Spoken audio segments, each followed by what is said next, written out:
சத்திய வேதம் பக்தரின் கீதம், சுத்தர்கள் போகும் பாதையின் தீபம், உத்தம மார்க்கம் காட்டும். கிறிஸ்துவுக்குள் பிரியமுள்ள சகோதர சகோதரிகளே, நம்முடைய பிதாவாகிய தேவனாலும் ஆண்டவராகிய இயேசு கிறிஸ்துவினாலும் கிருபையும் சமாதானமும் உண்டாவதாக என்கிற அன்பின் வாழ்த்துக்களையும் வணக்கத்தையும் உங்கள் அனைவருக்கும் தெரிவித்துக்கொண்டு, தேவனுடைய மிகுந்த கிருபையினாலே இந்த நல்ல நாளிலே உங்கள் மத்தியில் இந்த ஆன்லைன் மூலமாக தேவனுடைய வார்த்தையை பகிர்ந்து கொள்ளும்படியாக தேவன் கொடுத்த இந்த மாபெரும் வாய்ப்புக்காக அவருக்கும் அவருடைய குமாரருக்கும் மகிமையை செலுத்தி கொண்டு, கோத்தகிரி பகுதியில் இருக்கிற உங்கள் அன்பு சகோதர சகோதரிகளுடைய அன்பையும் வாழ்த்துக்களையும் உங்கள் அனைவருக்கும் தெரிவித்துக் கொள்கிறேன். அன்புக்குரிய சகோதர சகோதரிகளே, நாம் கூட ஒரு நினைவு கூறுதலின் நாட்களில் இருக்கிறோம். அப்போ ஆண்டவராக இயேசு கிறிஸ்துனுடைய மரணத்தை நினைவு கூறுறதுக்கு முன்னாடி நம்மை நாமளே ஆயத்தப்படுத்தி கொள்ளும் வண்ணமாக, தகுதிப்படுத்தி கொள்ளும் வண்ணமாகத்தான் நம்ம இந்த நாட்களில் பாடங்கள் பார்த்து வரோம். இன்றைக்கும் கூட அது சம்மந்தப்பட்ட ஒரு பாடம் தான் நம்ம பார்க்க இருக்கிறோம். அப்போ இன்றைக்கி நாம் பார்க்க போகிறது முக்கியமான ஒரு குணலட்சணத்தை குறித்து தான் நம்ம பார்க்க போகிறோம். ஏன்னா நினைவு கூறுதல் ஆசரிக்கிற நாம் எந்த சிந்தனையோட, என்ன மனநிலையோடு நம்ம ஆசரிக்கணும் அப்படிங்கிறது தான் ரொம்ப முக்கியமான ஒரு காரியமாக இருக்குது. ஏன்னா இன்றைக்கி அநேகர் எதுக்கெல்லாம் கவனம் செலுத்துகிறாங்கன்னா, அந்த அப்பத்துக்கு ரொம்ப கவனம் செலுத்துகிறாங்க.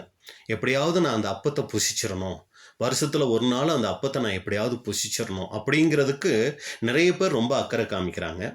ஒரு சிலர் நீங்கள் பார்த்தீங்கன்னா, அந்த திராட்சை பழத்துக்கு அந்த பழம் எப்படி இருக்கணும்னா ரொம்ப தூய்மையாக இருக்கணும், ரொம்ப அது எந்தவித புளிப்பு இல்லாமல் இருக்கணும். அப்படிங்கிறதுல அந்த திராட்சை பழத்தில் அந்த ரசத்தில் என்ன பண்ணுறாங்கன்னா ரொம்ப கவனம் செலுத்தக்கூடியவங்களா இருக்கிறாங்க.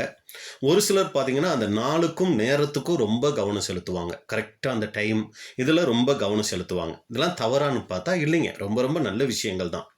ஆனால் தேவன் எதில் கவனம் செலுத்துகிறார்? நம்ம அந்த பந்தி இருக்கும்போது தேவன் எதில் கவனம் செலுத்துகிறார்? அந்த நேரத்திலையா, இல்லை அந்த அப்பத்திலையா, அந்த திராட்சை ரசத்திலையா, எதில் அவர் அதிக கவனம் செலுத்துகிறார் அப்படின்னு சொல்லி பார்த்தீங்கன்னா, அவர் கவனம் செலுத்துகிறார். நம்மளைத்தாங்க அவர் பார்க்கிறார். அதில் தான் அவர் ரொம்ப கவனிக்கிறார். நாம் எந்த சிந்தனையோடு காணப்படுறோம், நம்ம மனநிலை என்னங்கிறதுல தான் அவருடைய கவனம் இருக்குங்க. நம்மளுடைய கவனம் மற்ற காரியங்கள்லாம் இருக்கலாம், அது தவறு இல்லை. ஆனால் தேவன் எதில் கவனம் வைத்திருக்கிறார் அப்படிங்கிறதுல நம்ம கவனிக்கும் போது அது நமக்கு ரொம்ப ஆசீர்வாதமாக இருக்கும். அப்போ இதெல்லாம் சரியான விஷயங்களாக இருந்தாலும் தேவன் நம்மளை கவனிக்கிறார், நம்முடைய சிந்தையை கவனிக்கிறார் அப்படிங்கிறதுல நம்ம ரொம்ப கவனம் உள்ளவங்களாக இருக்கணும். எதுக்கு இதை நம்ம சொல்கிறோம்னா, அன்றைக்கி இஸ்ரேல் ஜனங்கள் கூட நிழலான பஸ்காவை ஆசரித்தாங்க. தேவன் சொன்னபடி ஒவ்வொரு காலகட்டங்களில் ஒரு சில நேரங்கள் ஆசரிக்க முடியாமல் போனால் கூட ஒரு சில காலகட்டங்களில் அவங்க அதை ஆசரித்தாங்க. அந்த டைமு, அடுத்து பார்த்திங்கன்னா அந்த காலங்கள், அந்த பலிகள், இதிலெல்லாம் ரொம்ப கவனமாக தான் அவங்க அந்த காரியங்களையெல்லாம் செஞ்சாங்க. அப்போ தேவன் அதை பார்த்து சந்தோஷப்பட்டாரா அப்படின்னு சொல்லி நீங்கள் பார்த்தீங்கன்னா, அவர் அதில் சந்தோஷப்படலை. காரணம் என்னன்னா, அவங்களுடைய மனநிலை, அவங்களுடைய சிந்தையை பார்க்குறாரு. அது தேவனுக்கு உகந்த விதமாக இல்லை. அதனால தான் தீர்க்கதரிசிகிட்ட சொல்லும்போது ஆமோஸ் 5ஆம் அதிகாரம் 21வது வசனம், ஆமோஸ் 5:21, உங்கள் பண்டிகைகளை பகைத்து வெறுக்கிறேன், உங்கள் ஆசரிப்பு நாட்களில் எனக்கு பிரியமில்லை. கவனிங்க அன்புக்குரிய சகோதர சகோதரிகளே, பாருங்க ஆண்டவர் என்ன சொல்றாருன்னா, உங்கள் பண்டிகைகளை பகைத்து வெறுக்கிறேன், உங்கள் ஆசரிப்பு நாட்களில் எனக்கு பிரியமில்லை. அப்போ பாருங்க, அந்த ஆசரிப்பு நாட்கள்ல அவர் என்ன ஆகலை அப்படின்னு சொல்லி பார்த்தீங்கன்னா பிரியப்படலை அப்படின்னு கூட நம்ம பார்க்குறோம். அப்போ அன்புக்குரிய சகோதர சகோதரிகளே, இன்றைக்கும் கூட நாம் என்ன பண்ணுறோன்னா, இந்த நினைவு கூறுதலை நம்ம ஆசரிக்கிறோம். இந்த நினைவு கூறுதல் தேவனுடைய பார்வையில் அது அவருக்கு சந்தோஷத்தை தருமா? அவர் இதில் சந்தோஷப்படுவாரா அப்படிங்கிறத நம்ம என்ன பண்ணோம்னா, நம்ம தனிப்பட்ட முறையில் நம்மளே ஆராய்ச்சி பார்க்கணும். ஏன்னா அப்போஸ்தலன் பவுல் இந்த நினைவு கூறுதலை சொல்லும் போதும் சொல்கிறாரு, தன்னைத்தான் சோதித்து அறிந்து. அதைத்தான் அவர் ரொம்ப முக்கியத்துவப்படுத்தி சொல்கிறாருங்க. அங்கே நீங்கள் பார்த்தீங்கன்னா மற்ற விஷயங்களெல்லாம் அவர் எதுவுமே இதெல்லாம் இப்படி இருக்கணும் அப்படி இருக்கணும்லாம் அவர் அதெல்லாம் அங்கே சொல்ல வரதை காட்டிலும் முக்கியமாக அவர் சொல்ல வர விஷயம், இதில் பானம் பண்ணும்போது முக்கியமாய் செய்ய வேண்டிய ஒரு காரியம், தன்னைத்தான் சோதித்து அறிய வேண்டியது ரொம்ப ரொம்ப முக்கியம் அப்படின்னு பார்க்குறோம். அப்போ இந்த நினைவு கூறுதலை ஆசரிக்கும் போது நம்ம எப்படிப்பட்ட மனநிலையில் காணப்படணுங்கிறத தான் இன்னைக்கு ஒரு பாடமும் நம்ம பார்க்குறோம். அதான் பாடத்தின் தலைப்பு நம்ம பார்த்தோம், யார் பெரியவன் அப்படின்னு சொல்லி. அந்த ஆதார வசனம் நம்ம வாச்சிடலாம். லூக்கா 22ஆம் அதிகாரம் 24வது வசனம். லூக்கா 22:24. அன்றியும் தங்களில் எவன் பெரியவனாயிருப்பான் என்று அவர்களுக்குள்ளே வாக்குவாதம் உண்டாயிற்று. அன்புக்குரிய சகோதர சகோதரிகளே, இந்த சம்பவம் எந்த நேரத்தில் இது நடந்துச்சு அப்படின்னு சொல்லி நம்ம பார்க்கும்போது அந்த பஸ்கா பண்டிகையின் காலத்தில் நடந்தது தான் இந்த ஒரு சம்பவம். அப்போ இந்த சிந்தை யார் பெரியவன் அப்படிங்கிற அந்த சிந்தை சீசர்களுக்கு எப்போ வந்துச்சு அப்படின்னு சொல்லி நம்ம பார்க்கும்போது இவங்க ஆண்டவராக இயேசு கிறிஸ்து சொல்கிறாரு, பஸ்கா பண்டிகையை ஆரம்பிக்கிறதுக்கு முன்னாடி என்ன சொல்கிறாருன்னா அதுக்கான ஆயத்த காரியங்களை செய்யுங்க அப்படின்னு சொல்லி என்ன பண்ணுறாருன்னா அங்கே சீசர்கள்ட்ட சொல்கிறாரு. அதே மாதிரி சீசர்களும் போய் என்ன பண்ணுறாங்கன்னா அந்த பஸ்காவை அங்கே ஆயத்தம் பண்ணுறதை நம்ம பார்க்குறோம். லூக்கா 22 அதிகாரம் 13-14, லூக்கா 22 13 மற்றும் 14. அவர்கள் போய் தங்களிடத்தில் அவர் சொன்னபடியே கண்டு பஸ்காவை ஆயத்தம் பண்ணினார்கள். பாருங்க, அவங்க போய் தங்களிடத்தில் அவர் சொன்னபடியே கண்டு, அவர் என்ன அந்த மேல் வீட்டாரை சொன்னார், ஒரு மனுஷன் தண்ணி கூட எடுத்துகிட்டு போவார், அதெல்லாம் நமக்கு தெரிந்த சம்பவங்கள் தான். அப்போ அந்த மனுஷனை பின்பற்றி போங்க, அவர் ஒரு மேல் வீட்டாரைக்கு போவார், அந்த வீட்டில் எல்லாமே நீங்கள் என்ன பண்ணுங்க ஆயத்தம் பண்ணுங்கன்னு சொல்லுவார். அதே மாதிரி இவங்க போய் அந்த பஸ்காவை ஆயத்தம் பண்ணினார்கள். வேலை வந்த போது அவரும் அவருடனே கூட 12 அப்போஸ்தலரும் பந்தியிருந்தார்கள். அந்த நேரம் வந்த உடனே அந்த சாயங்காலம் நீசான் மாதம் 14ஆம் தேதி அந்த சாயங்காலம் வந்த உடனே அவரும் அவருடனே கூட 12 அப்போஸ்தலரும் பந்தி இருந்தார்கள் அப்படின்னு கூட பார்க்குறோம். அப்போ பந்தி இருக்கும்போது என்ன அவங்க பேசிக்கிட்டாங்க அப்படின்னா அங்கே ஆண்டவராக இயேசு கிறிஸ்து என்ன பண்ணுறாருன்னா தன்னுடைய மரணத்தை குறித்து பேசுகிறாரு. அடுத்து முக்கியமான ஒரு காரியம் சொல்கிறாரு, இந்த 12 பேர் இருக்கீங்கல்ல, இந்த 12 பேர்த்துல ஒருத்தர் என்னை காட்டி கொடுப்பாங்க அப்படின்னு அங்கே சொல்கிறாரு. லூக்கா 22-21, லூக்கா 22 அதிகாரம் 21வது வசனம். பின்பு இதோ என்னை காட்டி கொடுக்கிறவனுடைய கை என்னுடனே கூட பந்தியில் இருக்கிறது. இப்ப என்ன பண்ணிட்டாருன்னா ரொம்ப சந்தோஷமா தான் அவங்க அதை செஞ்சிருப்பாங்க. ஆனா இப்ப இதை சொன்ன உடனே அவங்களுக்கு என்ன ஆயிடுச்சுன்னா ரொம்ப கஷ்டம் ஆயிடுச்சு.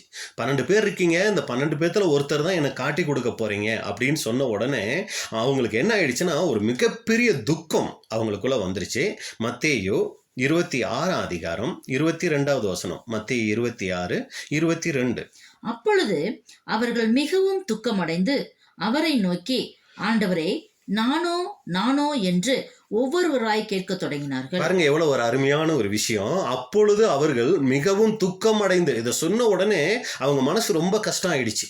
அதனால என்ன பண்றாங்கன்னா மிகவும் துக்கம் அடைந்து அவரை நோக்கி, ஆண்டவரே, நானோ என்று ஒவ்வொருவராய் கேட்க தொடங்கினார்கள். இங்க ஆண்டவராக இயேசு கிறிஸ்து மூலமா ஒரு செய்தி வருது. அந்த செய்தியை கேட்ட உடனே பாருங்க இவங்களுக்கு ஃபர்ஸ்ட் என்ன வந்துச்சுன்னா, நானா இருப்பேனோ, ஆண்டவர் யாரோ ஒருத்தர் காட்டி கொடுப்பாங்கன்னு சொல்லிட்டாரே, அது யூதாஸா இருப்பாரா, பேதுருவா இருப்பாரா, யோவானா இருப்பாருன்னு மற்றவங்களை குறித்து அவங்க யோசிக்கலைங்க. நானோன்னு சொல்லி தங்களை குறித்து ஃபர்ஸ்ட் அதை யோசிக்கிறாங்க. ரொம்ப அருமையான விஷயம். இன்னைக்கு கூட தேவனுடைய வார்த்தைகள் நம்ம கேட்குறோம். கேட்ட உடனே நம்ம மைண்டில் மற்ற சகோதரர்கள் சகோதரிகள் வர்றதை விட நமக்குன்னு அந்த சத்தியத்தை எடுத்துக்கிட்டோம்னா அது எவ்வளோ பெரிய ஆசீர்வாதம் பாருங்க. இவங்க அந்த மாதிரி தான் எடுத்துக்கிட்டாங்க. நானோன்னு கேட்டாங்க. ஆனால் அப்படியே கேட்டு அவங்க அந்த பஸ்காவை ஆசரிச்சிருந்தாங்கன்னா ஒரு ஆசீர்வாதமா இருந்திருக்கும். ஆனா என்ன ஆயிடுச்சுன்னா நேரம் ஆக ஆக அவங்களுடைய சிந்தை மாறுது. இப்ப சிந்தனை மாறும்போது என்ன ஆயிடுச்சுன்னா நானோன்னு யோசிச்சவங்க இப்ப அதை விட்டுட்டு மற்றவங்களை பார்க்க ஆரம்பிக்கிறாங்க, மற்ற சீசர்களை பார்க்க ஆரம்பிக்கிறாங்க. இப்ப பாருங்க என்ன ஆச்சுன்னு லூக்கா 22 அதிகாரம் 23-24, லூக்கா 22, 23 மற்றும் 24. அப்பொழுது அவர்கள் நம்மில் யார் அப்படி செய்வான் என்று தங்களுக்குள்ளே விசாரிக்க தொடங்கினார்கள். பாத்தீங்களா மைண்ட் எப்படி மாறிடுச்சுன்னு. ஃபர்ஸ்ட் நானோ. அப்பொழுது அவர்கள் மிகவும் துக்கமடைந்து அவரை நோக்கி, ஆண்டவரே, நானோ என்று ஒவ்வொருவராய் கேட்க தொடங்கினார்கள்.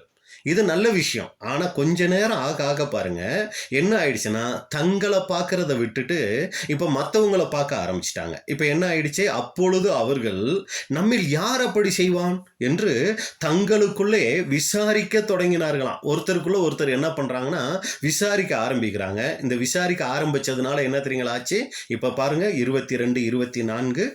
அன்றியும் தங்களில் எவன் பெரியவனாயிருப்பான் என்று அவர்களுக்குள்ளே வாக்குவாதம் உண்டாயிற்று. இந்த சம்பவம் தான் நம்ம ஆதார வசனமா நம்ம பார்த்தோம். இப்ப எதனால இந்த சம்பவம் எவன் பெரியவனாய் இருப்பான்ங்கிறது எதனால வந்துச்சுன்னா பந்தி இருக்கிறாங்க. பந்தி இருக்கும்போது ஆண்டவராக இயேசு கிறிஸ்து தன்னுடைய மரணத்தை குறித்து பேசுறாரு. பேசிட்டு முக்கியமான ஒரு காரியம் சொல்றாரு, உங்களில் பந்தி இருக்கிற இந்த 12 பேர்த்துல ஒருத்தர் என்னை காட்டி கொடுப்பீங்கன்னு சொன்ன உடனே முதலாவது அவங்க நானோன்னு அவங்க என்ன பண்ணாங்க, துக்கப்பட்டாங்க. ஆனால் கொஞ்ச நேரம் ஆன உடனே இவங்க சிந்தை மாறுது.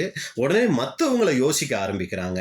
அதனால இவங்களுக்கு என்ன ஆயிடுச்சுன்னா அங்கே வாக்குவாதம் வர ஆரம்பிச்சிருச்சு அப்படின்னு கூட நம்ம பார்க்குறோம். பாருங்க, நல்லா கவனிங்க அன்புக்குரிய சகோதர சகோதரிகளே. தங்களை பார்க்கும்போது அங்கே துக்கம் வந்துச்சு. ஐயோ, நானா இருந்துருவனோ, நானா இருந்துடக்கூடாதே, அந்த ஒரு துக்கம் இருந்துச்சு. இது தாழ்மைக்கு அடையாளமா இருக்கு. மற்றவங்களை பார்க்கும்போது பாருங்க, அங்க வாக்குவாதம் உண்டாக ஆரம்பிக்குது. அப்ப தங்களை பெரியவர்களா நினைக்கும் போது என்ன தெரியுங்களாகும், மற்றவங்களை ஒப்பிட்டு பார்க்கக்கூடிய அந்த ஒரு சோதனை அங்கே வரும். இப்போ இந்த வாக்குவாதம் வந்துச்சு. எதனால வந்துச்சுன்னா, நான் பெரியவன், நான் பெரிய ஆளு, நான் இது போல காரியத்தையெல்லாம் நான் செய்ய மாட்டேன், வேணா மற்ற 11 பேர் இருக்காங்களே அவங்க வேணும்னா காட்டி கொடுக்கலாம், நான் காட்டி கொடுக்க மாட்டேன். ஏன் நான் காட்டி கொடுக்க மாட்டேன்? நான் பெரிய ஆளு. இந்த ஒரு எண்ணம் என்ன ஆச்சுன்னா ஒவ்வொருத்தருக்குள்ளேயும் அங்கே வர ஆரம்பிச்சிச்சு அப்படின்னு கூட பார்க்குறோம். இன்னொரு மொழிபெயர்ப்பில் நீங்கள் பார்த்தீங்கன்னா, அப்போது தங்களில் யார் அப்படி செய்வார் என்று அவர்கள் பேசிக்கொண்டார்கள். பின்பு தங்களில் யார் மிக உயர்ந்தவர் என்பதை பற்றி அவர்களுக்குள் கடுமையான வாக்குவாதம் ஏற்பட்டது. ரொம்ப கடுமையான ஒரு வாக்குவாதம் என்ன ஆயிடுச்சுன்னா அங்கே வந்துடுச்சு அப்படின்னு கூட நம்ம பார்க்குறோம். அப்போ அன்புக்குரிய சகோதர சகோதரிகளே, அந்த ஒரு நான் பெரியவன்கிற சிந்தை வந்த உடனே நான் அப்படி செய்ய மாட்டேன், ஒருவேளை மற்றவங்க அந்த 11 பேத்துல யாராவது ஒருத்தர் வேணா அந்த காட்டி கொடுக்குற வேலையை செய்யலாம் அப்படிங்கிற ஒரு சிந்தனை அவங்களுக்குள்ள வந்துருச்சு. அப்போ பாருங்க, தன்னை பெரியவன் நினைக்கும் போது தன்னுடைய குறை அங்கே தெரியறது இல்லைங்க. அங்கே என்ன ஆயிடுச்சுன்னா வாக்குவாதம் வர ஆரம்பிச்சிருச்சு. அப்போ இதை கூட நம்ம ரொம்ப சிந்திக்கணுங்க. நம்மளும் கூட சத்தியத்துக்குள்ளே வரும்போது பார்த்தீங்கன்னா இந்த பெரியவன் அப்படிங்கிற எண்ணம் நமக்கு வராதுங்க. எல்லாரையும் நம்மளை விட பெரியவங்களா பார்ப்போம். ஏன்னா நம்ம சத்தியத்துக்குள்ளே வரும்போது பார்த்தீங்கன்னா மற்றவங்களாம் அந்த சத்தியத்தில் இருக்கிறவங்கள பார்க்கும்போது ஒரு மதிப்பு, ஒரு மரியாதை, ஒரு பயபக்தி இதெல்லாம் இருக்குங்க நமக்கு. ஆனால் நாள் ஆக ஆக ஆக ஆக என்ன தெரியுங்களாக ஆரம்பிக்கும், இந்த ஒரு சிந்தை ஒவ்வொருத்தருக்குள்ளேயும் வர்றதுக்கு நிறைய அபாயம் இருக்குங்க. இப்போ ரொம்ப கவனிக்கணுங்க. ஆரம்பத்தில் இந்த சிந்தை வராது, நாள் ஆக ஆக இந்த ஒரு சிந்தை வரும். இப்போ நம்மளை நாமளே கேள்வி கேட்டு பார்க்கணும், நமக்குள்ள அப்படிப்பட்ட ஒரு சிந்தை இருக்கா? பொதுவாக நமக்கு பார்த்தோம்னா நான் ரொம்ப சாதாரணமான ஆளு தான், நான் தாழ்மையான ஆளு தான், அப்படித்தான் நமக்கு தோணும். ஆனால் ஒரு சில நேரங்களில் மற்ற சகோதர சகோதரிகளை நம்ம மைண்டுக்கு கொண்டு வந்து வச்சு அவங்கள விட நான் எந்த அளவுக்கு வசதி அப்படிங்கிற ஒரு சிந்தை வரும் பாருங்க. இதில் தான் நம்ம ரொம்ப கவனமாக இருக்கணும் அன்புக்குரிய சகோதர சகோதரிகளை. பாருங்க, இப்போ இந்த சீசர்களுக்குள்ள என்ன வாக்குவாதம்னா யார் பெரியவன் அப்படிங்கிற ஒரு வாக்குவாதம் வந்துருச்சு.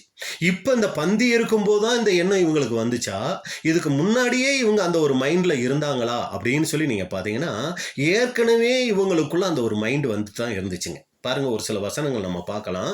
மத்தேயு 18ஆம் அதிகாரம் 1வது வசனம். மத்தேயு 18:1. அவ்வேளையிலே சீசர்கள் இயேசுவினிடத்தில் வந்து பரலோக ராஜ்யத்தில் எவன் பெரியவனாய் இருப்பான் என்று கேட்டார்கள். அவ்வேளையில், எவ்வேளையில் அப்படின்னு பார்த்தீங்கன்னா 17ஆம் அதிகாரம் அந்த மறுரூப மலையில் அவர் இந்த மறுரூபமாகிற அந்த காட்சி பற்றி பதிவு செஞ்சுருக்கோம். நீங்கள் 16வது அதிகாரத்தில் பார்த்தீங்கன்னா முக்கியமான ஒரு காரியம் சொல்லுவார் ஆண்டவராக இயேசு கிறிஸ்து. என்னன்னா, மனுஷகுமாரன் தம்முடைய பிதாவின் மகிமை புரிந்தனவராய் தம்முடைய தூதரோடும் கூட வருவார், அப்பொழுது அவனவன் கிரியைக்கு தக்கதாக அவனவனுக்கு பலனளிப்பார்னு மத்தேயு 16ஆம் அதிகாரம் 17வது வசனத்தில் சொல்லியிருப்பார். இதை அவங்க எப்படி புரிஞ்சுக்கிட்டாங்கன்னா, ஆண்டவராக இயேசு கிறிஸ்து இப்பவே அவங்க இருக்கிற காலங்களே என்ன பண்ணுவார்னா ராஜ்யம் ஸ்தாபிப்பார் அப்படின்னு அவங்களுக்குள்ள ஒரு எண்ணம் வந்துருச்சு. அதனால இப்போ என்ன பண்றாங்கன்னா, இந்த 18வது அதிகாரத்தில் அவ்வேளையில் சீசர்கள் இயேசுவின் இடத்தில் வந்து, அப்படி நீங்க ராஜ்யம் அமைச்சீங்கன்னா அந்த பரலோக ராஜ்யத்தில் யார் பெரிய ஆளா இருப்பா அப்படின்னு சொல்லி கேட்குறாங்க. இன்னொரு இடம் பாருங்க, மார்க் 9ஆம் அதிகாரம் 34வது வசனம். மார்க் 9:34. அதற்கு அவர்கள் பேசாமல் இருந்தார்கள், ஏனெனில் அவர்கள் தங்களுக்குள்ளே எவன் பெரியவன் என்று வழியில் தர்க்கம் பண்ணினார்கள். பாருங்க, வர்ற வழியில ஆண்டவராக இயேசு கிறிஸ்து முன்னாடி போய்கிட்டு இருக்கிறாரா, பின்னாடி வந்துகிட்டு இருக்க இந்த ஆளுங்களுக்குள்ள ஏதோ ஒரு பெரிய வாக்குவாதம் போயிருக்கு. தர்க்கம் பண்ணினார்கள்னு வசனம் சொல்லுது. அப்ப என்ன தர்க்கம் பண்ணிக்கிட்டு இருந்திருக்கிறாங்க அப்படின்னு பாத்தீங்கன்னா, நீ பெரிய ஆளா நான் பெரிய ஆளா அப்படிங்கிற ஒரு தர்க்கம் போயிருக்கு. இன்னொரு வசனம் நம்ம பார்க்கலாம், லூக்கா 9:46. லூக்கா 9ஆம் அதிகாரம் 46வது வசனம். பின்பு தங்களில் எவன் பெரியவனாய் இருப்பான் என்கிற வாக்குவாதம் அவர்களுக்குள் உண்டாயிற்று. பாத்தீங்களா? அப்ப அந்த பந்தி இருக்கும்போதுதான் இந்த பிரச்சனை வந்துச்சானா இல்லைங்க. அந்த 3 வருஷத்துல இடைப்பட்ட நாட்களிலேயே இவங்களுக்குள்ள என்ன ஆயிருக்குன்னா, இது ஒரு பெரிய பிரச்சனையாவே இருந்துகிட்டு இருந்திருக்கு. இயேசு கிறிஸ்து பெரியவர் தான், ஆனா இந்த 12 பேர் இருக்கோமே, இதுல யாரு பெரிய ஆளு அப்படிங்கிற ஒரு காரியம் அவங்களுக்குள்ள அங்க இருந்துகிட்டே இருந்துச்சு அப்படின்னு கூட பாக்குறோம். இதுல கூட நம்ம ஏற்கனவே ஒரு சம்பவம் பார்த்திருப்போம். ஆண்டவராய் இயேசு கிறிஸ்து சொல்லுவார், பேதுரு கேட்பார் அவர்கிட்ட, எல்லாத்தையும் விட்டுட்டு வந்தோமே எங்களுக்கு என்ன கிடைக்கும் அப்படிங்கும்போது அவர் என்ன சொல்லுவார்னா, பரலோக ராஜ்யத்துல நீங்க வந்து 100 நீங்க எல்லாத்தையும் பெறுவீங்க அப்படிலாம் அந்த ராஜ்யத்தை குறிச்ச காரியங்கள் நம்ம எல்லாருக்கும் தெரிஞ்ச விஷயங்கள் தான். இதை பத்தி சொன்ன உடனே இந்த யாக்கோபும் யோவானும் என்ன தெரியுங்களா பண்ணுவாங்க, நேரா அவங்க அம்மா கிட்ட போயிட்டு, அம்மா வாங்கம்மான்னு கூட்டிட்டு வந்து இயேசு கிறிஸ்து கிட்ட, ஐயா ஒரு விண்ணப்பம் அப்படின்னு சொல்லி கேட்பாங்க. என்னம்மா அப்படின்னு சொல்லி கேட்டா, நீங்க ராஜ்யத்துல ராஜாவா இருக்கும்போது வலது பாரிசத்துல ஒருத்தர், இடது பாரிசத்துல ஒருத்தர் என்னவா இருக்கணும், உங்க கூட இருக்கணும், அவங்க தான் பெரிய ஆளா இருக்கணும் அப்படிங்கிறத, ரைட் ஹேண்டு லெஃப்ட் ஹேண்டா அவங்க தான் இருக்கணுங்கிறத அம்மாவை வச்சு சொல்லி கேட்கறத பார்ப்போம். மார்க்கில் பதிவு பண்ணும்போது அவங்களே கேட்ட மாதிரி இருக்கும். அந்த வசனம் நம்ம பார்க்கலாம். மார்க் 10 அதிகாரம் 36, 37. மார்க் 10, 36 மற்றும் 37. அவர் அவர்களை நோக்கி, நான் உங்களுக்கு என்ன செய்ய வேண்டும் என்று விரும்புகிறீர்கள் என்று கேட்டார். அதற்கு அவர்கள், உமது மகிமையிலே எங்களில் ஒருவன் உமது வலது பாரிசத்திலும் ஒருவன் உமது இடது பாரிசத்திலும் உட்கார்ந்து இருக்கும்படி எங்களுக்கு அருள் செய்ய வேண்டும் என்றார்கள். பாத்தீங்களா, உங்க மகிமையில எங்க 2 பேர்த்துல ஒருத்தர் என்ன பண்ணணும், வலது பாரிசத்துல இருக்கணும், இன்னொருத்தர் எந்த பக்கம் இருக்கணும், இடது பாரிசத்துல இருக்கணும். அதுக்கு நீங்க என்ன பண்ணணும், எங்களுக்கு அருள் செய்யணும் அப்படின்னு சொல்லி கேட்கறத பாக்குறோம். அப்ப இது என்ன நோக்கத்தோடு இவங்க கேட்கறாங்க, இதை கேட்டு மற்றவங்கள எரிச்சல் ஆனார்கள்னு வசனம் இருக்கும். என்ன மைண்ட்ல இவங்க கேட்கறாங்கன்னா, நாங்க பெரிய ஆளா இருக்கணும், மற்றவங்களை விட நாங்க பெரிய ஆளா இருக்கணும். இந்த ஒரு மைண்டு பார்த்தீங்கன்னா அன்னைக்கு சீசர்கள் மத்தியில் இருந்துச்சு. இதுக்கு தான் ஆண்டவராக இயேசு கிறிஸ்து என்ன பண்ணுவார்னா, பின்னாடி இருக்க வசனங்களில் நீங்கள் பார்த்தீங்கன்னா ஒரு குழந்தையை கூப்பிட்டு வச்சு என்ன பண்ணுவார்னா, மத்தேயு 18 அதிகாரம் 4வது வசனம், மத்தேயு 18:4. ஆகையால் இந்த பிள்ளையைப் போல தன்னை தாழ்த்துகிறவன் எவனோ அவனே பரலோக ராஜ்யத்தில் பெரியவனாயிருப்பான். நம்ம ஏற்கனவே பார்த்தோம். மத்தேயு 18:1 அவ்வேளையில் சீசர்கள் இயேசுவின் இடத்தில் வந்து பரலோக ராஜ்யத்தில் எவன் பெரியவனாய் இருப்பான் அப்படின்னு கேட்டாங்க. இப்போ 18 அதிகாரம் 4வது வசனத்தில் சொல்லும்போது தான், ஆகையால் இந்த பிள்ளையை போல தன்னை தாழ்த்துகிறவன் எவனோ அவனே பரலோக ராஜ்யத்தில் பெரியவனாய் இருப்பான். அப்போ ஆண்டவராய் இயேசு கிறிஸ்து இங்க சீசர்கள் கிட்ட எதிர்பார்த்துட்ட சொல்ல வந்துட்ட முக்கியமான குணலட்சணம் என்னன்னா தாழ்மை. இப்போ இங்கே நம்ம பார்க்குறோம், யார் பெரியவனுங்கிற அந்த எண்ணம், அந்த சிந்தை சீசர்களுக்கு எந்த குணலட்சத்தின் அடிப்படையில் வந்திருக்கும்னா, அதுதான் அன்புக்குரிய சகோதர சகோதரர்களே, மேட்டிமை மற்றும் போட்டி மனப்பான்மை. இதுதான் ஒருத்தருக்கு என்ன பண்ணுதுன்னா, நான் பெரியவன் அப்படிங்கிற ஒரு சிந்தையை அவங்களுக்குள்ள கொண்டு வந்துச்சு. இங்கே நல்லா கவனிச்சிங்கன்னா பாருங்க, இந்த சீசர்கள் ஆண்டவரோட கூடவே இருக்கிறாங்க. அவர் எப்படிப்பட்டவர், இதோ நான் மனத்தாழ்மையும் சாந்த குணமுமாய் இருக்கிறேன் அப்படின்னு சொல்லவர். எல்லா வகையிலையும் மனத்தாழ்மையை அப்படியே காமிச்சவர். ஒருத்தரை பார்த்தா நிறைய பாடம் நம்ம கற்றுக்கலாங்க. இந்த மாதிரி செய்திகள் வாயிலாக நம்ம காரியங்கள் கற்றுக்கிறத விட நேரடியாக ஒருத்தரை நம்ம பார்க்கும்போது நிறைய காரியம் நமக்குள்ளே கற்றுக்கலாம். தாழ்மையே உருவான இயேசு கிறிஸ்து அவங்க கூடவே இருக்கிறாங்க. 3 வருஷம் கூடவே இருந்தாலும், அவர் சொல்கிற வார்த்தைகளை கூடவே இருந்து கேட்டாலும் பாருங்க, அன்புக்குரிய சகோதரர் சொல்லி இந்த 3 வருஷம் கூட இருந்துட்டாலும் அவங்களுக்குள்ள இந்த சிந்தை போகலை. பாருங்க, யார் பெரியவனுங்கிற சிந்தை அவங்களுக்குள்ள போகலைன்னு பார்க்குறோம். அப்போ முக்கியமான விஷயம் பாருங்க, இந்த உலகத்தில் விசேஷமாக அந்த இஸ்ரேல் ஜனங்கள் மத்தியில் அந்த மத தலைவர்கள் இருக்காங்க இல்லைங்களா, யாரு பிரதான ஆசாரியர், வேத பாரகர், பரிசேயர், இந்த மாதிரி இருக்கிறவங்க மத்தியில் இந்த 12 பேரை தான் என்ன பண்ணியிருக்கிறாரு, தன்னுடைய சீசர்களா அப்போஸ்தலர்களா தெரிஞ்சிருக்கிறார். இது எவ்வளோ பெரிய ஆசீர்வாதமான ஒரு அழைப்பு. ஆனா பாருங்க, இந்த ஒரு ஆசீர்வாதமான மிக பொறுப்பான மேன்மையான ஒரு அழைப்பு இவங்களுக்கு அழைப்பா தெரியல. இவங்களுக்கு எது பெருசா தெரியுங்களா, இந்த 12 பேர்த்துல நாம் பெரிய ஆளா இருக்கணுங்கிற எண்ணம் தான் அவங்களுக்கு பெருசா தெரியுதே ஒழிய, இவ்வளோ பெரிய சத்தியத்துக்கு என்ன அழைச்சிருக்கீங்களே, எந்தவித தகுதியும் இல்லை. பாருங்க, தகுதியோட நல்லா படிச்சு பட்டம் வாங்கின வேதபாரகர், பரிசேயர்லாம் இருக்கிறாங்க. ஆனா அவங்களையெல்லாம் தெரிஞ்சுக்கல. ஆனா இந்த சத்தியத்துக்கு என்ன தெரிஞ்சுக்கிட்டதே எவ்வளோ பெரிய ஒரு ஆசீர்வாதமான ஒரு காரியம். அது இவங்களுக்கு பெருசா தெரியல. இந்த 12 பேர்த்துல பெரிய ஆளா இருக்கணுங்கிறது தான் அவங்களுக்கு பெருசா தெரிஞ்சிச்சு. அப்ப அந்த அழைப்பு பெருசா தெரியல, அது ஒரு முக்கியமா அவங்களுக்கு இல்லை, அதுல அவங்களுக்கு ஒரு திருப்தி இல்லை அப்படின்னு பார்க்குறோம். அப்போ இதில் நமக்கு என்ன பாடம்னா, இன்னைக்கு நம்மளையும் கூட தேவன் மிகப்பெரிய அழைப்புக்கு அழைச்சிருக்கிறாரு. இதுக்கு உண்மையுள்ளவங்களா இருக்கிறத விட்டுட்டு, அன்புக்குரிய சகோதர சகோதரிகளே, நாம வேற எதை பெருசா நினைக்கிறோம்? அன்னைக்கு சீசர்களை பார்த்தீங்கன்னா அவங்க அழைப்பை மறந்துட்டு தாங்கள் யார் எதுக்காக அழைக்கப்பட்டிருக்கோங்கிறதையெல்லாம் மறந்துட்டு பெரியவனாக யார் இருக்கணுங்கிறதுல அவங்களுடைய சிந்தை போயிடுச்சு. இன்னைக்கு நம்மளுடைய சிந்தை அன்புக்குரிய சகோதர சகோதரிகளே இன்னைக்கு எப்படிப்பட்டதாக இருக்குது பாருங்க. இந்த யார் பெரியவனுங்கிற சிந்தை அந்த சீசர்களுக்கிட்ட வந்த உடனே ஆண்டவராகிய இயேசு கிறிஸ்து அதை விரும்பவே இல்லைங்க. இதுக்கு நேரடியாக அவர் பார்த்தீங்கன்னா எந்த பதிலும் சொல்லாமல் என்ன தெரியுங்களா பண்ணுறாரு, ஒரு குழந்தைய காமிச்சே என்ன பண்ணுறாருன்னா, இது போன்ற ஒரு குணலட்சணம் என்ன ஆகணும்னா உங்களுக்குள்ள உருவாகணும் அப்படிங்கும்போது அங்கே என்ன சொல்ல வர்றாருன்னா, ஒரு மனத்தாழ்மை, மற்றவங்களுக்கு ஊழியம் செய்யக்கூடிய ஒரு எண்ணம் தான் உங்களுக்கு இருக்கணுமே ஒழிய உங்களுக்குள்ள யார் பெரியவனுங்கிற எண்ணம் இருக்கக்கூடாது. அது மற்ற நேரங்களில் குழந்தைய வச்சு சொன்னாருங்க. இப்போ கடைசியாக என்ன ஆயிடுச்சு, அந்த மாலை நேரம் வந்துடுச்சு, அவருடைய மரண வேலை கூட வந்துருச்சு. இன்னமும் இவங்களுக்குள்ள என்ன இருக்கு, இந்த சிந்தனை இருக்குன உடனே இவங்களுக்கு வேற எந்த உதாரணத்தை காமிச்சாலும் இவங்களுக்கு அது புரியாது, புரியவும் இல்லை. அதனால இப்போ இவங்களுக்கு கடைசியா யார் பெரியவன்கிறத இவங்களுக்கு நான் காமிச்சாகணுங்கிறதுக்காக தான் என்ன தெரியுங்களா பண்றாரு, ஒவ்வொரு சீசர்களுடைய கால்களையும் அங்கே என்ன பண்றாருன்னா கழுவ ஆரம்பிக்கிறார். ஒரு மிகப்பெரிய ராஜா, மேசியா வரப்போறவர், இதையெல்லாம் நினைக்காம சீசர்களுடைய கால்களை அங்கே கழுவுறதை நம்ம பார்க்குறோம். இதான் ஆண்டவராகி இயேசு கிறிஸ்துக்குள்ளே இருந்துட்ட ஒரு மனத்தாழ்மை. பாருங்க, அந்த பஸ்கா அந்த ஆசரிப்புல இயேசு கிறிஸ்து செஞ்சிட்டது, அப்பத்தை பிட்டாரு, திராட்சை பழரசத்தை கொடுத்தாரு, இதெல்லாம் கூட செஞ்சாரு. ஆனால் அதையெல்லாம் விட ரொம்ப முக்கியமாக இங்கே நம்ம பார்க்க வேண்டிய ஒரு காரியம் என்னன்னா, சீசர்களுடைய கால்களை கழுவக்கூடிய ஒரு காரியம்.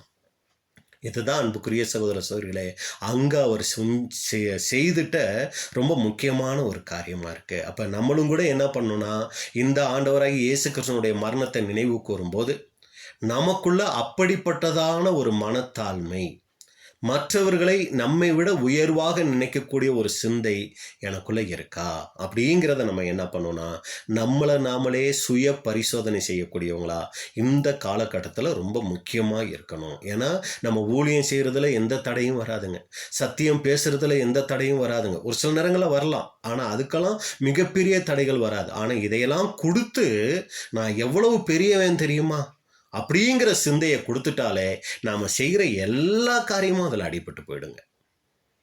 அப்போ அன்புக்குரிய சகோதர சகோதரிகளே, நாம் ரொம்ப நம்மளை நாமளே தற்பரிசோதனை செஞ்சு பார்க்கணும். எனக்குள்ள அப்பா அந்த மேட்டிமை சிந்தை எந்த வகையிலையாவது வந்துருதா? அது உலக பிரகாரமாக வரலாம், இல்லை ஊழியத்தில் வரலாம், எந்த வகையிலையாவது உங்களை துக்கப்படுத்தக்கூடிய அந்த சிந்தை எனக்குள்ளே வருதா அப்படிங்கிறத நம்ம என்ன பண்ணோம்னா சிந்திச்சு பார்க்கணும். இப்போ ஆண்டவராக இயேசு கிறிஸ்து பாருங்கள், அங்கே பதில் சொல்லும்போது மார்க் 10 அதிகாரம் 42, 43, மார்க் 10, 42, 43.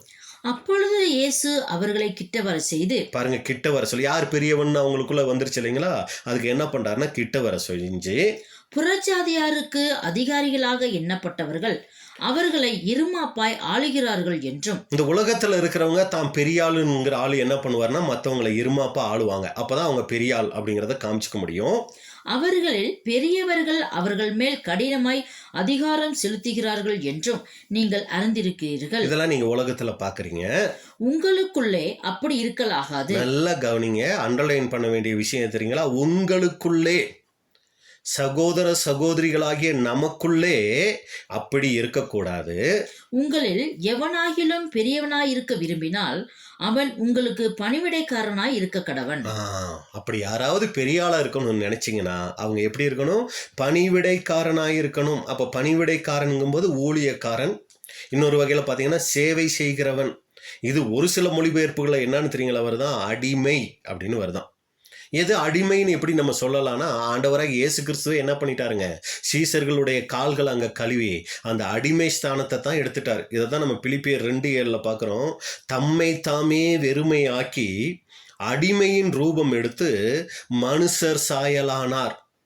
தம்மை தாமே வெறுமையாக்கி, வேற யாரும் அவரை வெறுமையாக்கலைங்க, அவரே தன்னை என்ன பண்ணிக்கிட்டாரு, வெறுமையாக்கி அடிமையின் ரூபம் எடுத்து. அப்போ இங்கே நம்ம ரொம்ப முக்கியமாக கவனிக்க வேண்டிய ஒரு விஷயம் அடிமை.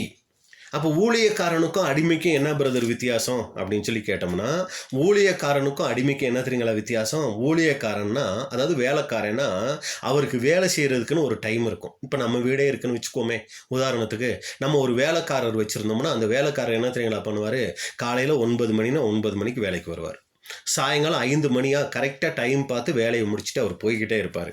சரிங்களா? அவருக்கு மாசமான என்ன தெரியுங்களா பண்ணணும்? கரெக்டாக நம்ம சொன்ன அந்த சம்பளத்தை அவருக்கு கொடுக்கணும். அடுத்து அவர் விரும்பலைன்னு வைங்களேன், வேற ஒரு இடத்துக்கு என்ன பண்ணிக்கலாம்? அவர் வேலைக்கு போய்க்கலாம். எப்போ வேணாலும் அவர் வேலையிலேருந்து என்ன பண்ணலாம்? நின்றுக்கலாம்.